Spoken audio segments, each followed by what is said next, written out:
Okay, let's talk.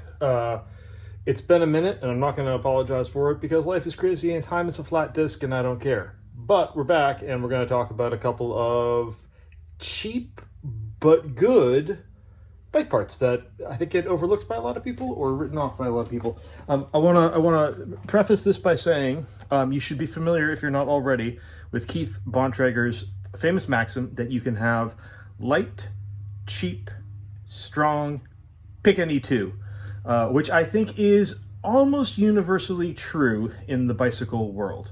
It's very few times that you get to sneak your way around that. Every once in a while it happens, but most of the time you get what you pay for and there is no shortcut to it. But these two things that I'm going to talk about fall outside of that just a little bit because strength's not a huge thing with them, right? And weight isn't a huge thing. So I got convinced. I've been mountain biking for a really long time.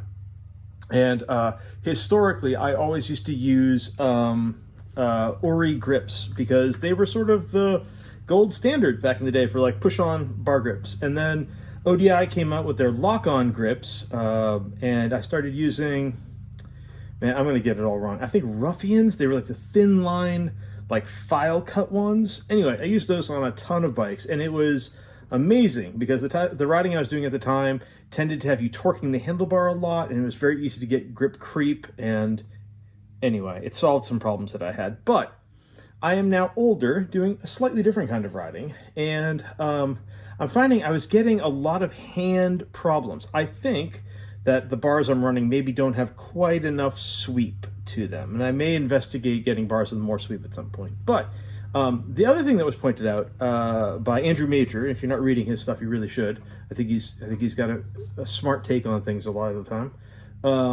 Was that based on the way bolt-on grips are done, which is to say they have a hard plastic shell inside that is over-molded with a soft durometer grip. There isn't as much space for soft durometer rubber. There's not as much squishiness to them. They got a hard core inside there. Whereas with push-on grips, you actually get the full plushness of all of that rubber on the bar. So if you can solve the issue with push-on grips moving around on you, they can be a lot more comfortable. And so so I went back to Uri grips when I built up my new mountain bike, okay, which is sitting over here. More about that in a second. And because they were what I knew and what I remembered. And the issue I always had with them was creep, right? That, as it turns out, is pretty easy to fix. All you got to do is get yourself some safety wire and some safety wire pliers, and you can wire your grips on and keep them super tight. They won't budge. I use old school Aquanet hairspray, both as a lubricant to get the grip on, and then also as a glue to help hold the grip while it's on, and then I safety wire them, okay? And I did that with the Oris, and they were okay. But the interesting thing is I found myself pulling my hands in, cheating them in. My bars are a full 800 millimeters wide, and I found myself pulling my hands in and sort of cheating that length. And I was contemplating, like, oh, are these bars too wide for me? Should I cut them down? I had been at 780s on the previous bike, and that had felt pretty good after an adjustment period. But I wasn't entirely sure.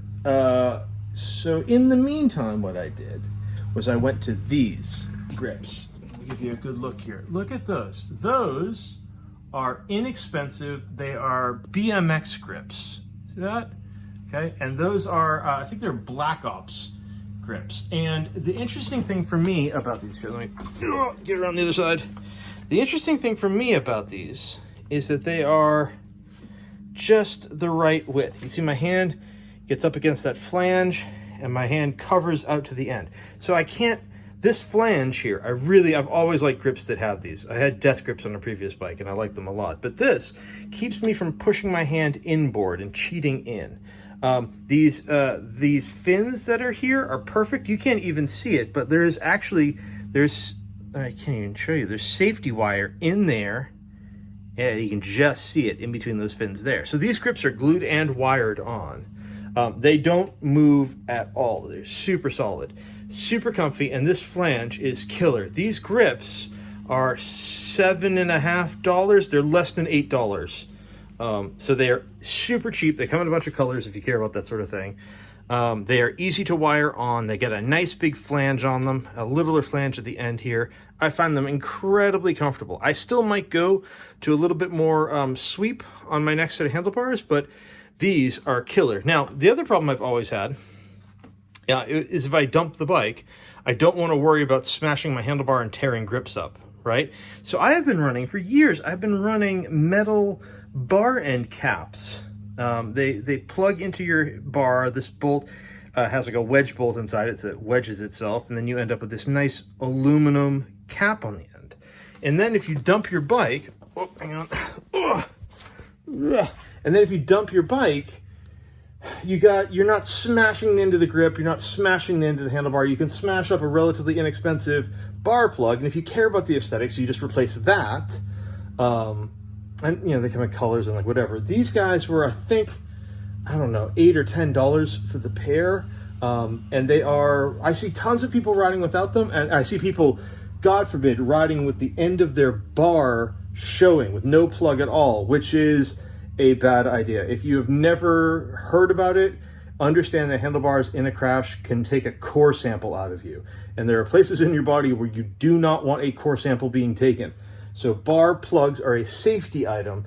Metal bar plugs, I think, give me a peace of mind when I dump the bike that I haven't immediately trashed a bunch of the control system of the bike. It's an easy bit of insurance, and also I think those look super duper nice. You could do that with a hit of color there. I kind of like the almost all blacked out thing on this bike, but those are totally worth it. So there you go. That's two inexpensive things. For less than $20, you can get both of those things, the grips and the bar plugs.